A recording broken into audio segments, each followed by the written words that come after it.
That's that time of the semester to do the report on the language learner analysis. Yeah. So right. It may seem daunting, but don't worry. We've also been in your shoes. And we made it. We made it, and we think that you can do it too.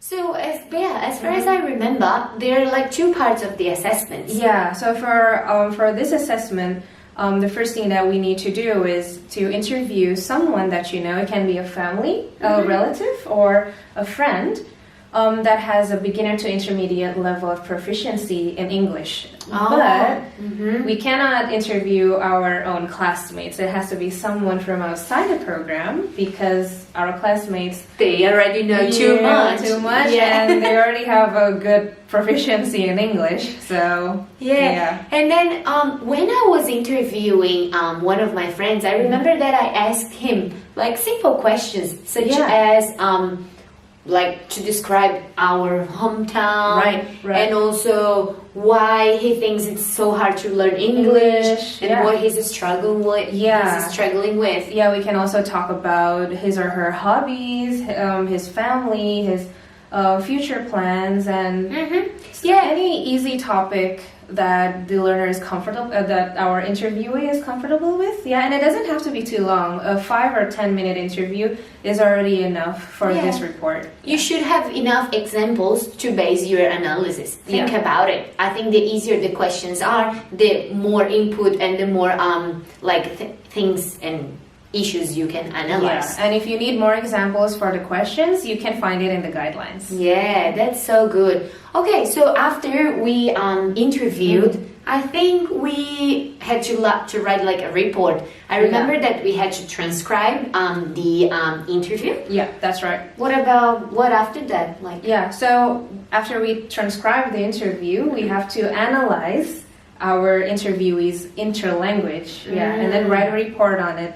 And in the report, it's actually really simple. We only need to put an introduction paragraph and then the body paragraph, which contains our analysis, and the last paragraph is the conclusion. That's it. So I remember for the body, you have to pick two instances of misuse for each of the given characteristics. So you have to talk about two errors that your learner is making in terms of grammatical aspects, two mistakes in terms of vocabulary, in terms of phonology, and so on. Yes, that's Remember, I think something that is very, very important. Remember to focus on errors that make this person less understandable. Yes. So remember, this is not an error analysis report, but it's a learner language analysis report. So it doesn't mean that we have to correct or we have to analyze or identify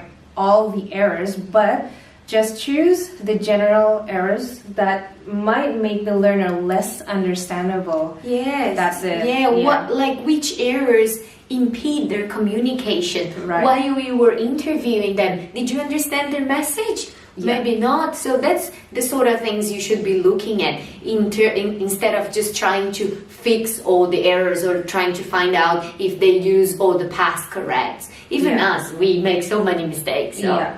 But as long as it doesn't impede communication, then it should be fine. That's why, to make it easier, we in the guidelines there's already the five aspects that we need to look at, which Fran has already mentioned: vocabulary and usage, grammar, phonology, and pragmatics. Sorry, that's 4, not 5. Yeah. Okay. Cool. I think after that we have the second part of the assessment, right? Yeah, so actually this is the fun part of this assessment. Yeah. Because say that we are teachers, or we can pretend to be teachers if we are not teaching at the moment.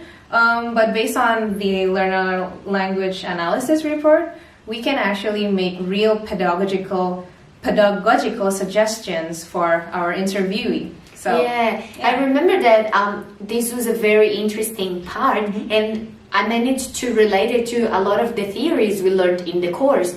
So you basically pretend that you are this learner's teacher, and you have to think like, which activities and which tasks would you give this learner for him or her to improve and to overcome his mistakes, and which approach would you follow? Or method, even. Or method, yeah. So think about like you as this learner's helper. How would you help them? Yeah, and it's only a short essay, so it won't take too long to do this one. Yeah, hopefully. And we wish you good luck. Good luck.